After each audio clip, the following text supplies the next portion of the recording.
Scarlet Blade is a free-to-play MMORPG that released way back in 2012. Yes, if you were playing MMORPGs back then you're that old. Welcome to the club. Now, I give Aeria Games a lot of shit for shutting down games that they really shouldn't, and this game right here is one of the reasons as to why. Scarlet Blade is a surprisingly unique game in terms of what it offers you. At its core, it's a very generic MMORPG that doesn't really bring much to the table overall, but that doesn't mean it's a bad game. Now, I do want to preface this review by saying that this will be based off of the private server for Scarlet Blade, not the official version that was shut down by Aeria.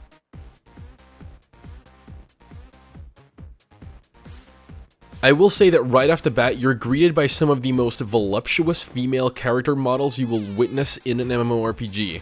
You're given a basic amount of customizability, you have a few varied face presets, some eye color options, some lip colors, around 10 or so unique hairstyles, a few basic hair colors, and then the option to choose your starter outfit. And let me tell you, there are some very, very nice outfits there to begin the game with. And by nice, I mean the kind that lets you see pretty much everything. So, if you were a closet pervert like myself, then you'll be more than entertained while running around scantily clad in quote-unquote armor. All in all, you're not looking at much customization through the default character creator, but the sheer amount of outfits in the game make for more than you'll likely need. Nothing on Blade & Soul's scale, of course, but Blade & Soul is generally known as the fashionista simulator.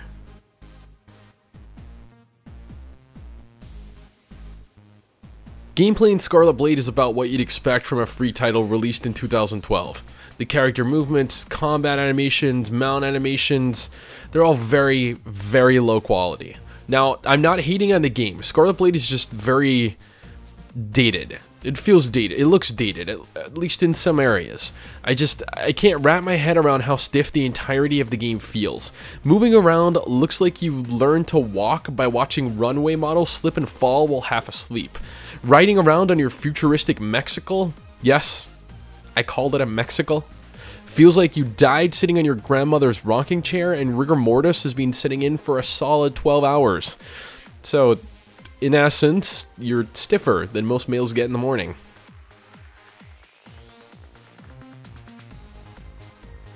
Combat in Scarlet Blade, though, is not half bad. Yes, since it was released way back in 2012, you can't expect action combat. That's just inane. Action combat didn't really take off until around 2016. So Scarlet Blade uses a slightly varied version of traditional tab target combat, and so that you're pre-selecting your target to attack, but some of your AoEs actually hit a wide range of targets, making for, I guess you could call it, semi-action AoEs. Unfortunately, though, since Scarlet Blade is actually a sci-fi MMORPG as opposed to a fantasy MMORPG, you don't really have any forms of magic, so instead everything is like laser beams, bullets, and other realistic weaponry. Which is a shame, since I'm a huge fan of gigantic, colorful effects in my games, and seeing tons of shit explode is always entertaining for me to watch while grinding through the game.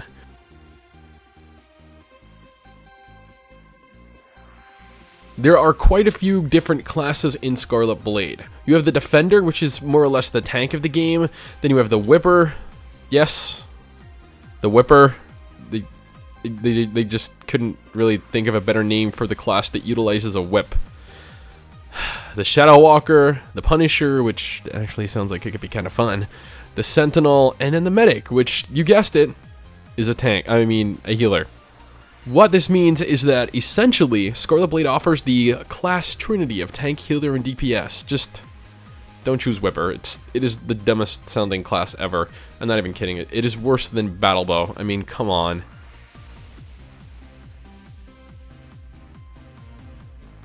Yes, this game actually has a story. I know, I was just as surprised by it as you are right now listening to me try and convince you that there is one. The team behind Scarlet Blade actually took the time to craft a story and give the world some lore through both the main scenario quests and the side quests. The story is well developed and unique, having quite a few little hidden shoutouts to secret societies and conspiracy theories from our own world. Some of these actually play a major part in progressing the plot, while others are just referred to as a backdrop to the overall story.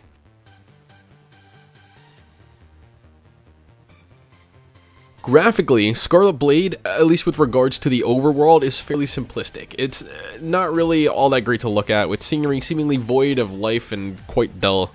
But that is generally what you'd expect from a sci-fi MMORPG, is you don't really have the ability to insert fantastical fantasy elements into the game to bring in the wow factor. But that's merely talking about the game from an environmental standpoint. The game is much more than its scenery. The character models are amazing to look at, the outfits are stunning, and the approach taken to the outfits in the game is incredibly surprising. You're given the option to purchase a nude patch, resulting in your character running around completely nude. And as I pointed out, the character models are quite quite offensive in terms of their representation of females.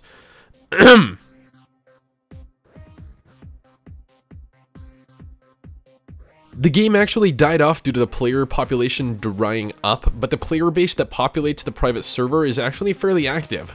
And by active, I'm not talking about Final Fantasy XIV levels of active. I'm talking about there being hundreds of active players logged in and playing simultaneously, providing a world with people to quest with and play with.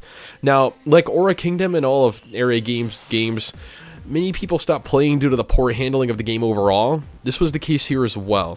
The fact that the population of the private server is large enough to warrant the continuation of the game through private server is clear evidence that people are still continuing to play the game.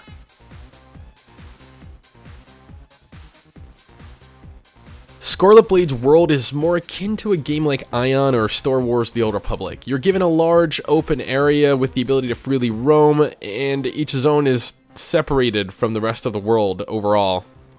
You can't really cross between zones in game like you would in World of Warcraft, instead having loading screens separating zones, leaving you with large instance worlds to explore.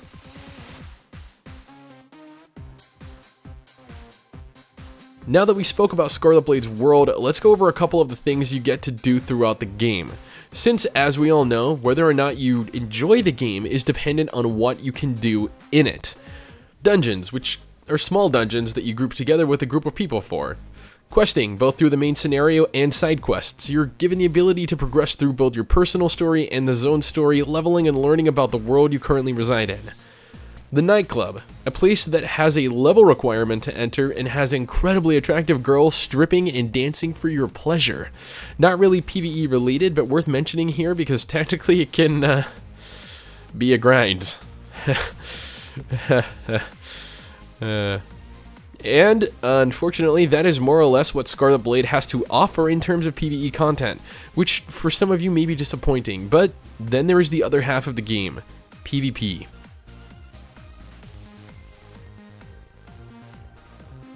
PvP in Scarlet Blade comes in two different forms. Before participating in PvP, however, I would like to note that there is a level requirement to actually begin engaging in PvP, and there are two different forms it takes. Battlegrounds, which are instanced zones that pit the royal guards against the free knights in a huge battle royale, and contested zones, which are areas similar to battlegrounds that aren't really instanced and instead take place over a much larger map without the player number restrictions that battlegrounds have. And that's it. While there aren't technically all that many forms of PvE and PvP in the game, there are still enough varied instances to participate in to actually enjoy the game for what it has to offer.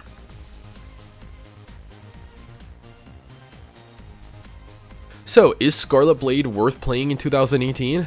That is a very good question. Since it is now run strictly as a private server, the game could go down at any moment unexpectedly. With that aside though, the game itself, although a little ugly environmentally, has some of the most sexualized characters in MMORPGs. It has basic combat, basic graphics, and doesn't really have a lot to do after hitting max level. But the features it does offer you, the fact that it has an actual storyline to progress through, and of course, given that you're able to actually run around completely naked, is in my opinion what makes the game worth trying, if at least to experience it once. I hope you find what you've been looking